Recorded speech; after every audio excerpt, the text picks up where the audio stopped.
Right now we're going to read Balaji's network state, specifically the one commandment. Communities are first, companies second. Every new startup society needs to have a moral premise at its core, one that its founding nation subscribes to, one that is supported by a digital history that a more powerful state can't delete, one that justifies its existence as a righteous yet peaceful protest against the powers that be.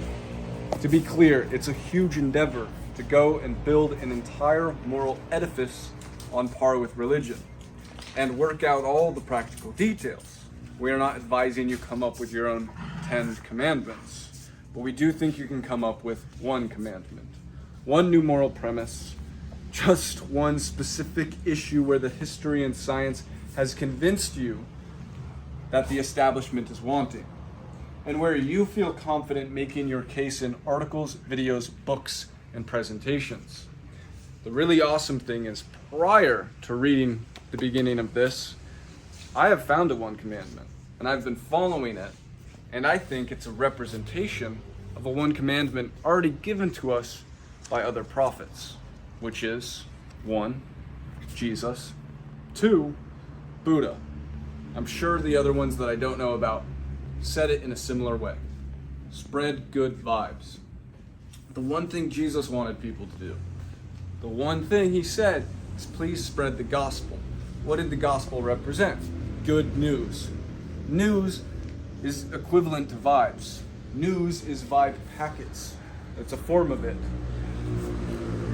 So, spreading good vibes is pretty much the same as spreading the gospel, what Jesus wanted. And when it comes to Buddha, he had 4 main vows, ordered in a certain way. The first of which went like this: to save all people. Well, what is a better vibe than literally saving someone? That's literally the best vibe you could give somebody, is life itself. So that's the cool thing. And how do then that get condensed and spread into something amazing? Well, we call it Holy Bible. I mean, the B and the V are next to each other on the keyboard, so it just made sense. You know, you mistyped, oh, Holy Bible. That sounds like a vibe. That's what the world's about these days. Good vibes. It hits, it sticks, and it's more meaningful than you really think. So when you really live your life to spread good vibes, you're looking to use yourself for others. It is truly the golden rule. It is truly an amazing one commandment. And I think a one commandment should be mimetic. I thought a lot about that. If you're going to spread something, if you're going to make a new religion or philosophy, nowadays, the next world religion will be a meme. It will have a cryptocurrency attached to it. And I think it makes sense that it will build a network state, or should at least have a bigger vision of a network state attached to it. Because religion, what it did was it brought people together in different physical states. And now we will build a digital religion, one that makes sense for the internet, an age right now where people are forgetting common God. The story that we have is aged old. It doesn't fit with modern times. In fact, it is shown statistically that internet users are less religious. You get on the internet, you become less religious. That makes sense, because these other ones the Bible talks about can be difficult to follow fully and completely. It has so many pages and so many things that it doesn't fit in with the attention economy of today's world. Most people who are following that religion haven't read the whole book. If you can't get someone's religious identity to read the very manuscript that exists for your religion, then it's not really that powerful, and it's losing power.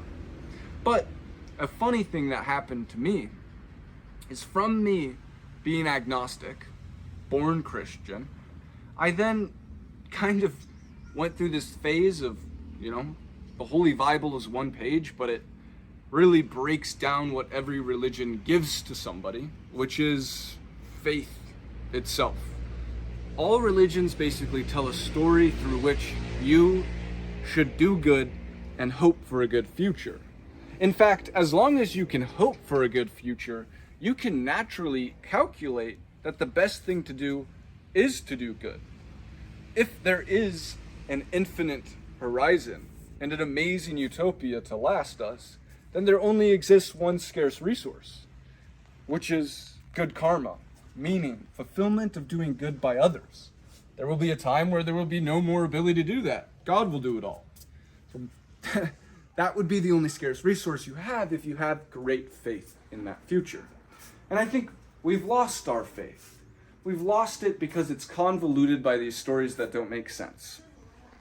And so now we have the ability to regain that faith, not through stories that can be refuted, but what we need is an atheist-proof religion.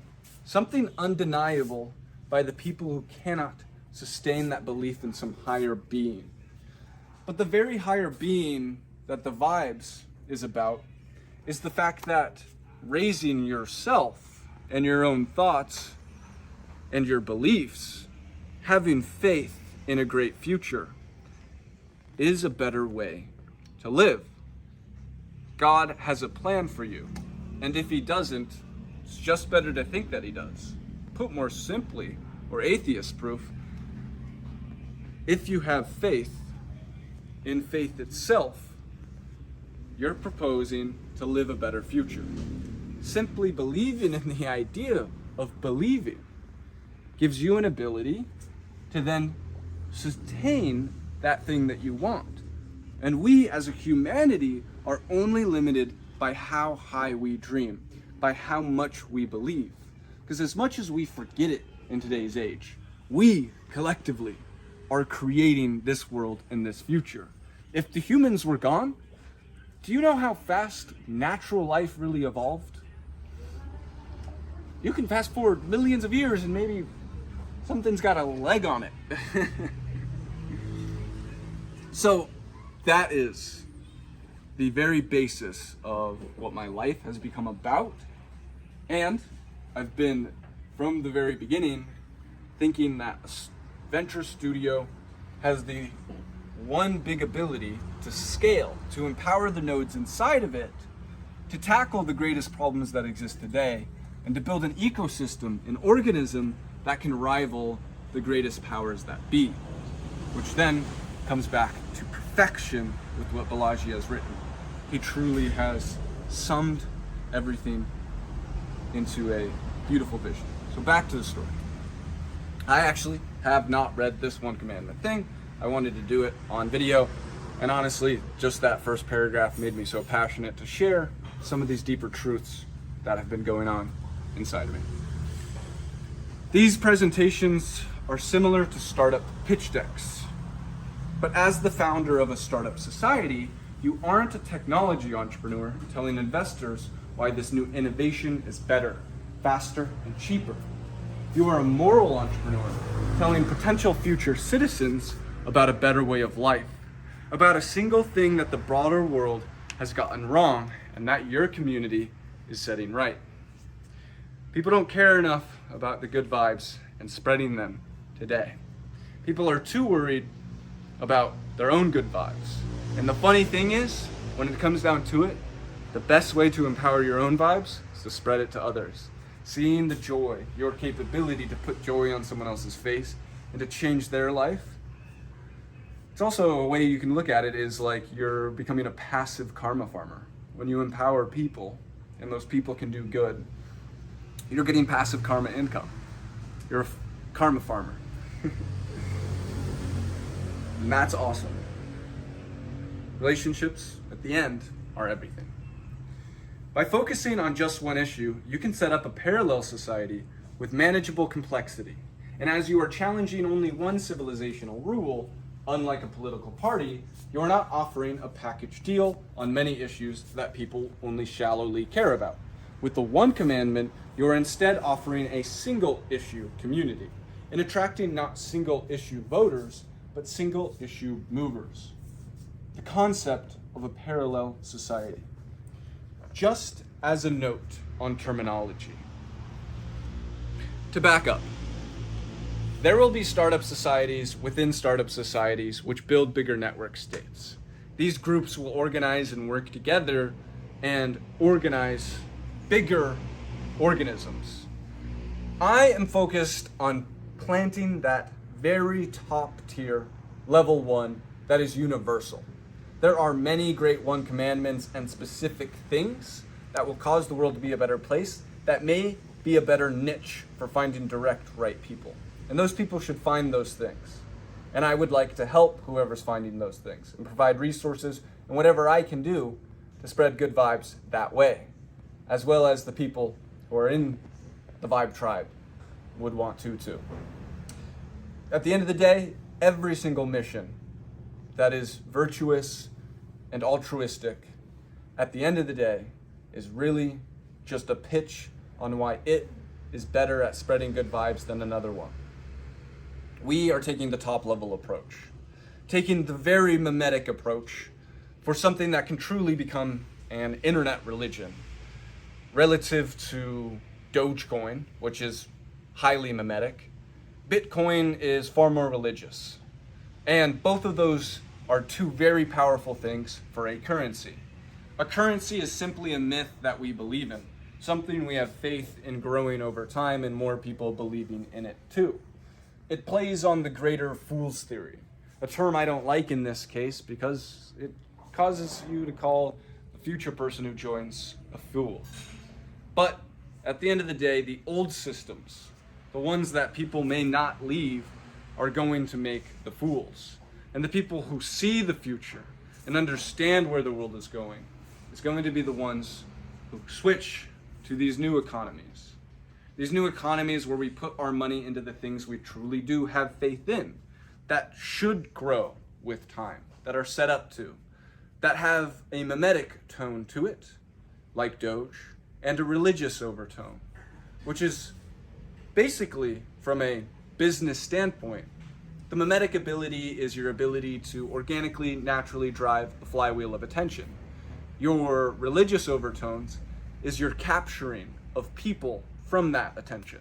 So it's really not that complex when you think about it that way. It's just logical business. Get some better light. Let me grab my podium. The concept of a parallel society.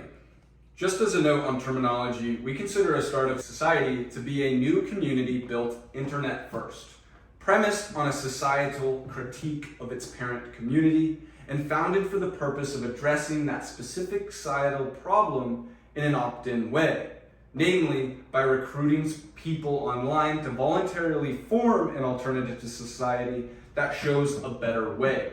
The implication is that a startup society is still pretty small and near the beginning of its ambition, just like a startup company. So in this case, our specific societal critique is that the things we're placing our faith in and the mimetic movements that we're supporting have no basis to cause a better future for man. The basis in the world is that there's not enough faith, there's not enough belief in a great future, where we really just need to believe it in order to enact on it. Collectively, our belief systems are manifesting the future. The same way in your personal life, that manifestation is powerful simply by adding affirmations and believing in yourself. As a global organism, the future is made up by all of our belief systems. I like to think of all of us combined like a human colossus. And so that is a powerful thing. It is a major thing in terms of money, the greatest myth, the greatest telling of where someone's faith really lies. It is something you are holding your currency in. You should hold your currency in which you have faith that that asset will grow. And these digital currencies are a really interesting thing that captured massive value. Dogecoin specifically because of its mimetic overtones. With Elon tweeting about, with his kind of overarching idea that the most ironic thing may happen, he brought up the fact, what if the future, the world runs on Dogecoin? And I think the basis of that idea is not wrong. I think The future will have a coin which will be mimetic. That is the most popular one. But I think it will also have meaning. I think Dogecoin is too much of a meme. I think the meme is necessary, but it lacks the retention, because at the end of the day, people just say, yeah, that's a dog coin. And it doesn't go deeper than that. But vibes. When you spread good vibes, you pump your back. This is a actual meaningful thing to place your faith into that you would want to spread in the world. Simply imagine that already has. And tons of people then read and start believing that if more people believe in a good future, it will be great, that they have faith in the idea of faith itself, and that people start believing more in themselves. That they can say everything happened for a reason, and if it didn't, it's better to think that it does. The biggest thing that holds people back from really accepting that past is the doubt, is the thinking that, no, this was just bad. Why did God do it to me? I doubt God's existence. We need something that is undoubtable. You can't doubt the fact that faith in faith itself is a thing that improves your state of being and your state of mind. It alone is a recursive loop that allows you to say that allows you to accept the past and say that happened for a reason, and even if it didn't, I'm just going to believe that it did because that is pragmatic and better for me. A parallel society, back to the book, is roughly equivalent to a startup society, but the implication is that it could be much larger in scale. Its parallel version, it's parallel because it stands apart from mainstream society as a parallel version, as a fork.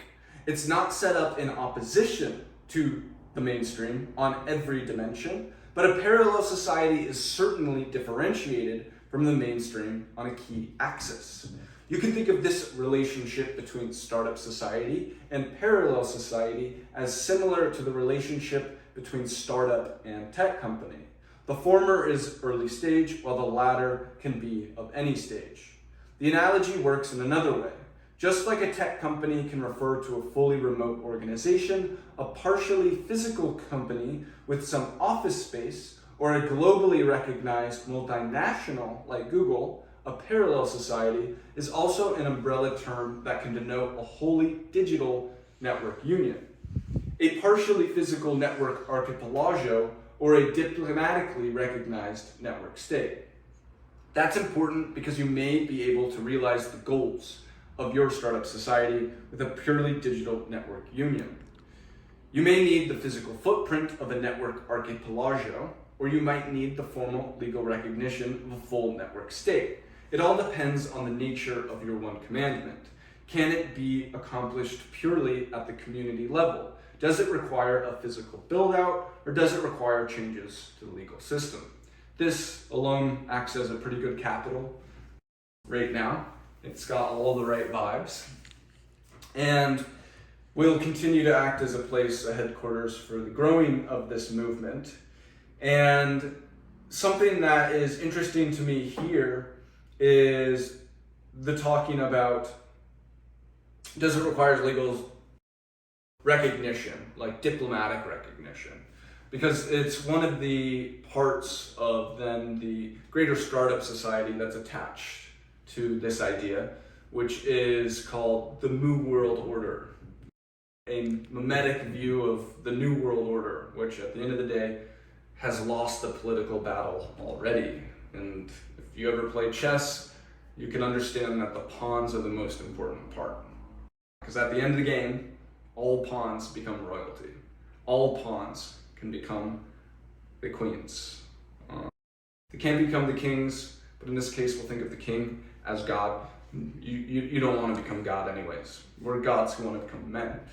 So the interesting thing that we have as part of the operation with the Decentralized Intelligence Agency, a unit of the New World Order, of which the New World Order, of course, has the CIA in its hands, in its balls. It may even be running some of the show, is Operation Drone Pigeon, Democracy Patch. which is forming a DAO, basically a group of people who organize around a token, which then funds the campaign for someone to get into Congress, which would be, it costs normally roughly 1 to 5 million in terms of the campaign cost. And the people who own that token, who really paid for the campaign, basically directly get to vote on what stuff that person's voting on. This person is really just a false representation. It's a shell person, and they're fully decentralized out to the people. And so it's a way we can actually enter the government and decentralize the voting power that exists within it by placing people in these seats, but people who have agreed to make their votes directly based on what the actual voters say. Bringing back the people's vote and making it an app on your phone where you can get a ring. And on top of that, if you don't want to vote, a better system than just making those votes become null is your ability to then delegate your vote. To say, I want to give my vote to this person. I know this friend researches politics like crazy. He wants a better future, and I trust him. And you can even select a group of friends. You can say, out of all these people, on average, whatever they vote, I'll lean on that side. And that's a way that you can, even if your friend Paul went off the railing and voted the wrong way, you trust 10 different people and most of them voted on really what you had wanted anyways. Not everyone has the time or should make the time to really dive into these political things. We should sometimes remove ourselves and say, look, this guy's better at voting than me, but it should be your choice on who you give that vote to. So that would form a better democracy. And the real way that this democracy can gain footholding is directly through this, the software of which is currently in development.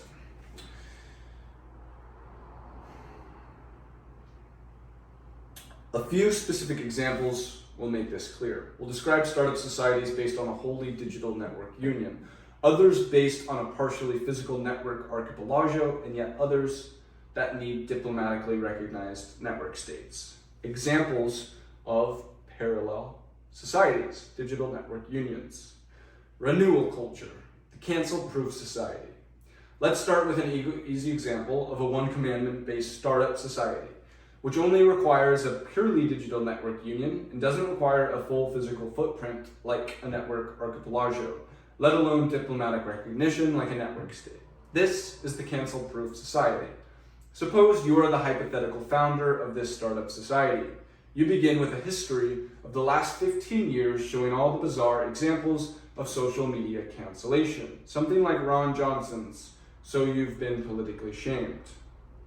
These cancellations represent a moral failure by the people of the state and the CEOs of the network. Their partisan warfare and engagement algorithms trapped many innocents in the crossfire of social war. Now, a stray comment by a civilian is routinely turned into a human sacrifice to make an ideological print. It's as if a passerby took such offense to your offline comment to a friend that they opened fire. Those who agree that normal online behavior shouldn't come with risk of social death, penalty imposed by random people, are the basis of your new society. They agree with your historically informed moral critique, and the one commandment may be something like, cancellation without due process is bad. I think this is a weak-ass startup society, Balaji, no offense. Anti-cancel culture. Cancel culture is exactly what was just described. How do you implement this? Like, why would someone devote their life to canceling cancel culture? I mean, I guess a lot of people have devoted their lives to canceling things already, so it wouldn't be the biggest surprising thing. But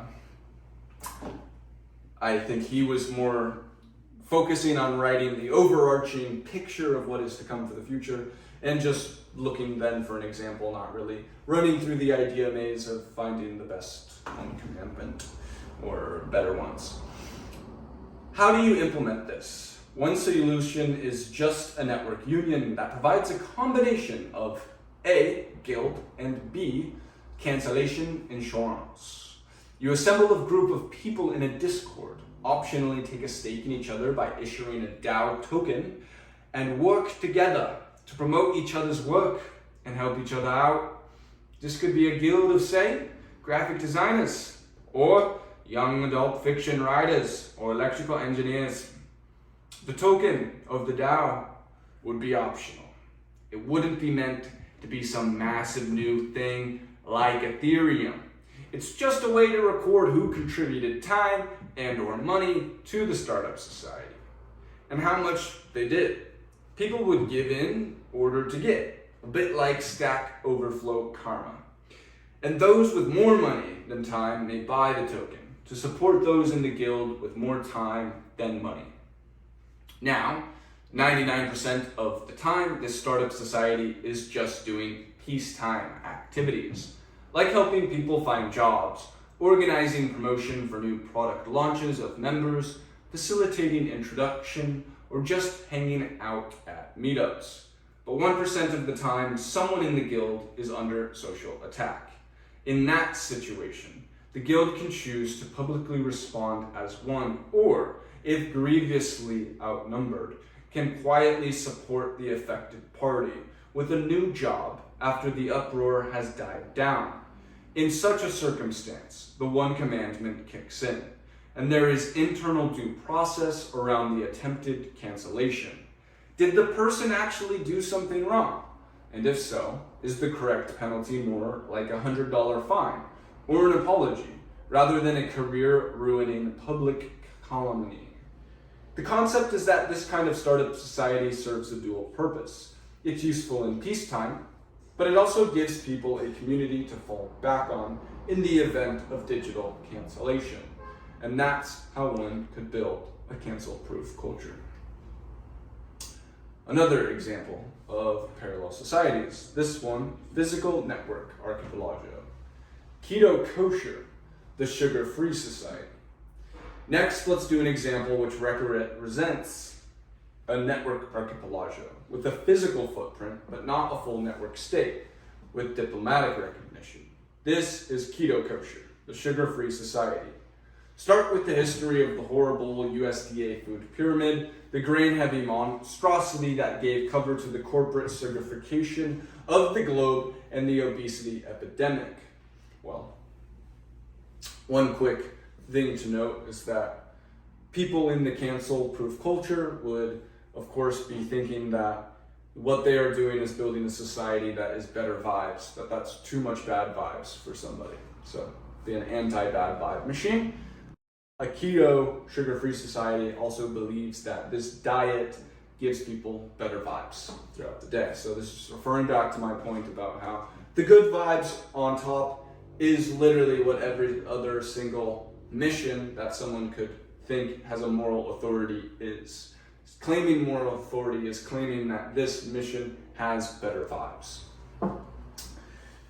All in all, though, I think we can all agree when just being with people who are really upset and caught in a hole of not believing in themselves and not believing that the things that happened in their life were important to get them to where they are, that their life lacks meaning and the things that they've experienced haven't helped create their current reality that is actually good, is one of the biggest bad vibes there is. So just that belief system could even potentially help people not cancel other people, because is cancel culture not just a form of high school internet bullying that makes someone feel good about themselves when they are attacking someone digitally online?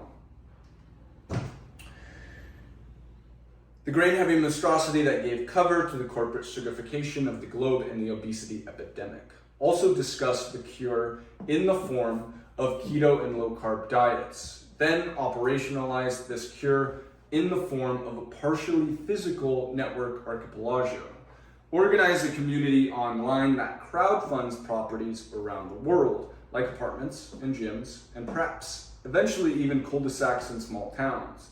You might take an extreme sugar teetotaler approach, never heard that, literally banning processed foods and sugar at the border, thereby implementing a kind of keto kosher. We did that at the Pryor House with nicotine sticks, which were very popular in LA, of course. And I did eat keto, and since I was paying the grocery bill, I said just only buy shit without carbs. Sometimes they snuck stuff past me, but it was fine. I do believe low carb is better than zero carb. You can imagine variants of this startup society that are like carnivory communities or paleo people. These names are essentially ways to increase the mimetic power of the brand by adding alliteration, which is obviously a helpful thing, because things that are more dopamine inducing, which is really like what is their mimetic power, is how much reward a user gets from the actual thing, is more popular and better. These would be competing startup societies in the same broad area, iterations on a theme. All startup societies are iterations on the theme of spreading good vibes. To repeat, it's the top of the chain of commandments. If successful, such a society might not stop at sugar. It could get into setting cultural defaults for fitness and exercise, or perhaps it could bulk purchase continuous glucose meters for all members, or orders of metformin. The other thing that just popped into my mind is like for Mormonism, they obviously have commandments like anti-caffeine, anti-sex, and this is because they believe that the restriction of these things actually provides better vibes for the people. So it's really just like a separation of the underpaths of like what is better vibes at the end of the day. But I think everyone can literally agree on the fact that like the belief system vibe is the vibe. Like your personal vibe, you're either just like happy, excited, hopeful, good vibes, fear, depressed, not believing in yourself, I'm a failure, versus I'm set up for success. Faith, lack of faith. So,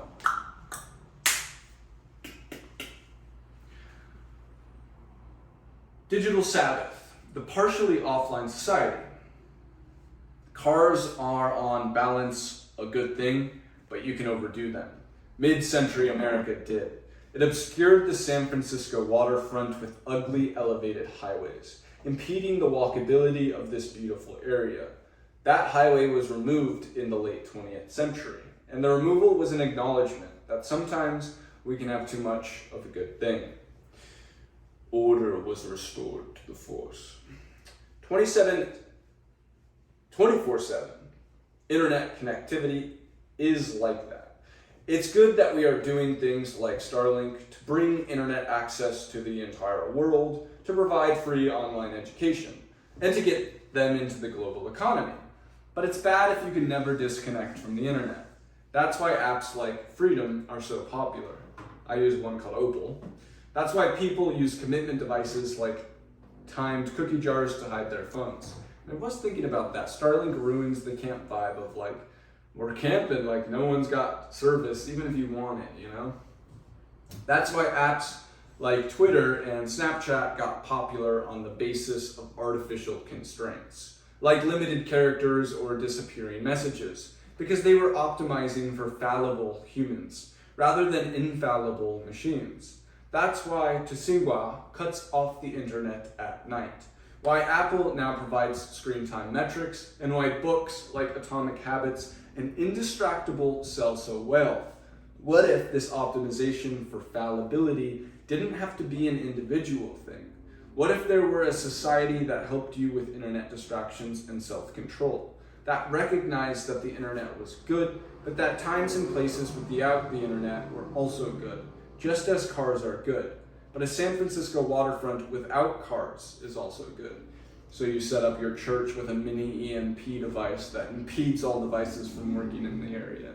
I do like this idea a lot because basically it's just describing having strong cultural walls to create segmented forms of being.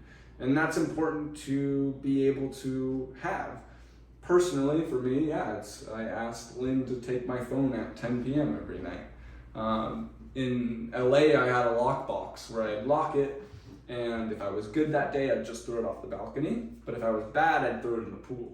So in the morning, I would have to get in the pool prior to getting my phone, which means I'm very woken up. Normally, I would just put it in the shower, because the shower would wake me up too. And if I'm tired in the morning and I want to check my phone, what I'm avoiding is really waking up checking the phone, which is the killer for the really bad. People are texting, at least me, from the night before, since this was flip-flopped. In the Philippines, people are working while I'm asleep. I'd have messages of all the problems, and then I'd wake up and look at all the problems and go, that's a bad way to start your day. At the end of the day, I started waking up just like depressed. So I realized I needed to retrain my brain. So I think that's awesome. One way of accomplishing this would be a digital Sabbath society, where the internet is just shut off at night from 9 p.m. to 9 a.m. Some buildings and rooms would furthermore be enclosed in Faraday cages to put them offline on purpose. Areas would start to be flagged as offline and online areas, a bit like smoking and non-smoking areas on planes. All internet use would be conscious and focused, as opposed to unconscious and involuntary. Very important. It's an epidemic right now for access to such algorithms that have spent billions of dollars in order to train a voodoo doll version of you, which is just like what you enjoy, in order to extract you and your intention. That is what they're designed for, to maximize engagement. And just like a relationship with people, an algorithm that maximizes your engagement, if you have a friend who maximizes you just always listening to them no matter what they have to say, is like the friend who's like, I'm gonna kill myself unless you don't talk to me. That is where the human maximization happens out. And it's for you, the feeling that you'll get is eventually, I am bored unless I am using this thing, because it provides the highest ratio of dopamine versus calorie usage, which is what your brain is using to go about in the world. Before we had all these artificial sources, that worked because you just really wanted, sex. We were built to reproduce, and food, because you need that shit to literally live. Which, by the way, if you restrict yourself from those things and use them as rewards, such as doing fasting, then that's highly powerful. I like to set up a list for myself. I call it modern day hunting, where I put, here's the things I need to get done, and I am not doing anything. I'm not eating until these are done. And I can do jack all, but eventually I'm very hungry, and I'm gonna get those things done. As long as you have the discipline to not just break fast, then you're good to go. And it's pretty cool, because sometimes you get like a natural Adderall, where you're just like, I'm starving. I know that I need to do this to go eat and feel morally, consciously okay. Well, great. That's why it's important to have a strong discipline in that regard. You never want to break it, because once you've broken it once, you'll break it again in the future to lose its power over you. Eventually, maybe you'll be able to train your AI robot you have and tell it, hey, I'm doing these things, and if I don't finish, you are going to beat me up. The sad part would be you give it like an infinite game that can't be completed, and then you're just like, it traps you in your room and keeps beating you up when you try to eat, and then you starve to death.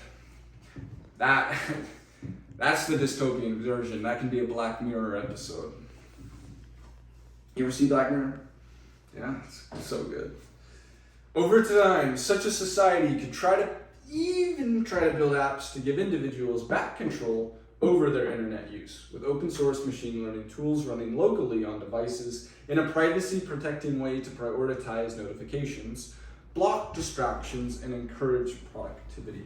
The digital Sabbath society is an example of a network archipelago that's focused on improving self-control around internet use, For obvious reasons, you'd need a physical footprint and wouldn't be able to do this purely digitally. Examples of another parallel society: recognized network states. Your body, your choice, the post-FDA society. Now let's do a more difficult example, which will require a full network state with diplomatic recognition. This is Medical Sovereignty Zone, the FDA-free society. You begin your startup society with Henninger's History of FDA Caused Drug Lag and Tebrock's History of FDA Interference with So-Called Off-Label Prescription. You point out how many millions were killed by its policies, hand out t-shirts like ACT UP did, show Dallas Buyers Club to all prospective residents, and make clear to all new members why your cause of medical sovereignty is righteous. But to actually achieve personal medical sovereignty, your startup society would need some of its measure of diplomatical recognition from a sovereign outside the US, or perhaps a state within the US. It would need to actually be what we call a network state, as it would need legal recognition from an existing government. For the case of doing it outside the US, which just made me think, prior to decentralizing the whole government, it could be easier to decentralize a state's government to get the mayor a decentralized position. Obviously, it would be much cheaper to do so. So I think that's a better place to start. And at the end of the day, there is a good amount of power of state over nation, obviously, with literally decriminalizing shrooms and weed and different laws on abortion and a bunch of different stuff. So that would be crazy to have a truly people-governed state where what people want is what people get. I think I'd call that a soul government, the one soul government, but S-O-U-L, because it represents one soul, one vote. For the case of doing it outside the US, your startup society would ride behind, say, the support of Malta's FDA for a new biomedical regime. For the case of doing it within the US, you'd need a governor who'd declare a sanctuary state for biomedicine. Or you'd decentralize the governor, and you wouldn't need them, but you would collectively own that position of voting power. You, as the funding party, could find ways to get paid back while still allowing anyone who joins to have the same voting power as you. Alternatively, it may pan out that this initial one gets funded because it gives more power to the people who funded it. Maybe it's based on your contribution, you do get more votes, but weighted heavily still so that it's mainly the people's vote, not the money's vote. But money still needs to sometimes provide a return to people in order for them to care. So while we'd hope for the initial voting of everyone having the same voting power, it might start with some people having a bit more leverage until they would get paid back. That could be the agreeance of the DAO or this organization. These people have more voting power, but their voting power can be purchased back and they would lose that voting power. It would just guarantee them a return. They would get 50% more than they originally paid. They would pay it back via even the actual government capital. I mean, these people, when there's people able to look over these problems and care about it and who are empowered to make change, they would literally disrupt and destroy the corruption that is within these groups. You know how much money has funneled through trying to fix the LA County homeless problem? Do you know how much it would actually cost if you just did it with a capable team? That's the problem in government, is that the whole money goes through contractors where everything's just inflated because each person across the whole way is taking pockets get stuffed, and at the end of the day, it doesn't really get used. And And people have no reason to truly revolt against that because at the end of the day, they're just yelling at nothing. Hey guys, care about this. Well, there's no reason for me to care because I can't do anything about it. But if you had a group who literally could collectively then make a decision to overturn something and change something, these ideas would be talked about. Your state would have its own app, and you would get the news, and things would bubble up with its own algorithm of what everyone else is voting and talking about. Which proposals get the most amounts of people saying, I second this, and which things move to the voting stage. True democracies will be created. The power will be in the people's hands. When the people are able to look at things and become empowered, they will build better societies. And these societies will be more efficient, and they will be better for the people within them.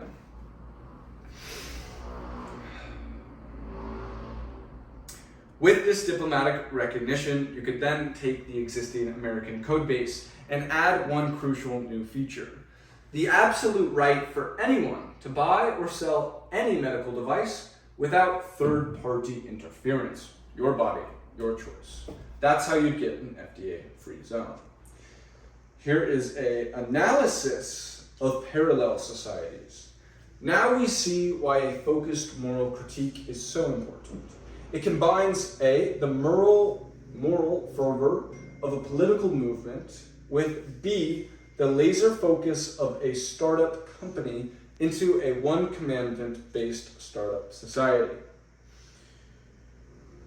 The moral fervor of a political movement basically is that idea of the retention. The laser focus of a startup company is really going to be based off of the fact that people have a financial stake in this thing, so that token that you'd have to give time or money in order to get. And the one commandment is, of course, like what people are organizing around. Such a society is not a total revolution. We aren't starting completely de novo. Each startup society is simply taking a broken aspect of today's world, often a state-caused or at least state-neglected calamity, writing the history of that state failure, and then building an opt-in community to solve the problem. The largest currency in the world gets pegged as the global reserve currency. The American dollar has been that. The American dollar just got printed 3x as much that existed.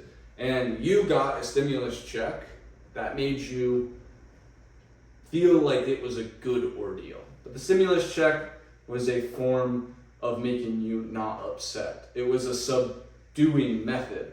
And your dollars actually got worth a lot less, while tons of that printed money went into the hands of the elite.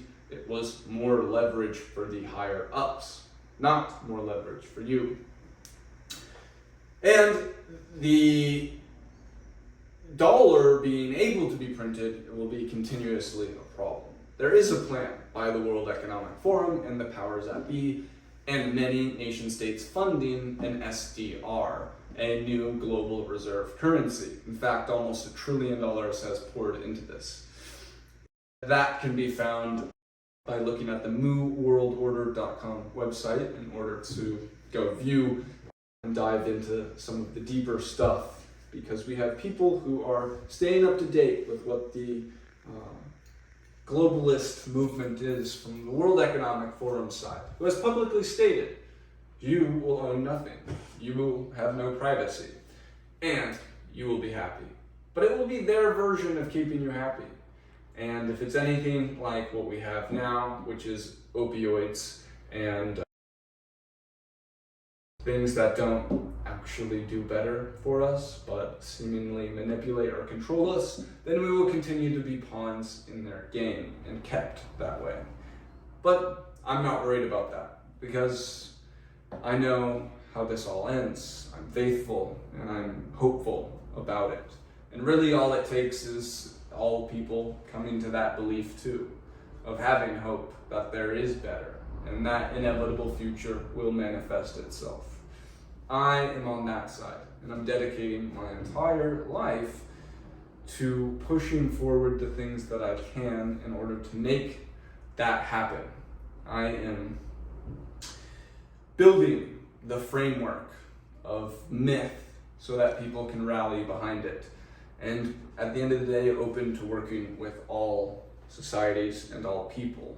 Because my goal is never dollars. It is leverage for the entire world. I am a karma farmer. I'd like as much fulfillment as I can get. I just want to lead because I have the ability to, and I think that's a blessing. And at the end of the day, wherever this all leads to, there is no real risk because we are bounded by death. So to simply have it all go away would mean I didn't really lose anything from the time I spent. But if we do create these amazing technologies that allow us to live on far into the future, and we create a world which we all own, where a future where you own everything, then I think that's one where I would like my own story from this birth, from me being here on this earth as a seedling of the universe, to be one where I spent my time restricting myself from the things which I knew were bad, from the things I could feel and understand to be Satan. And what is Satan other than cheap dopamine? Things that don't align with the greater purpose that may be in your heart. So please, I implore you, find your North Star and chase it. Why not more than one commandment? We might need to break up this video because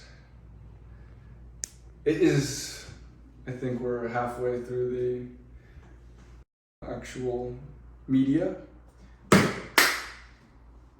Part 2 coming your way. This was fucking fun.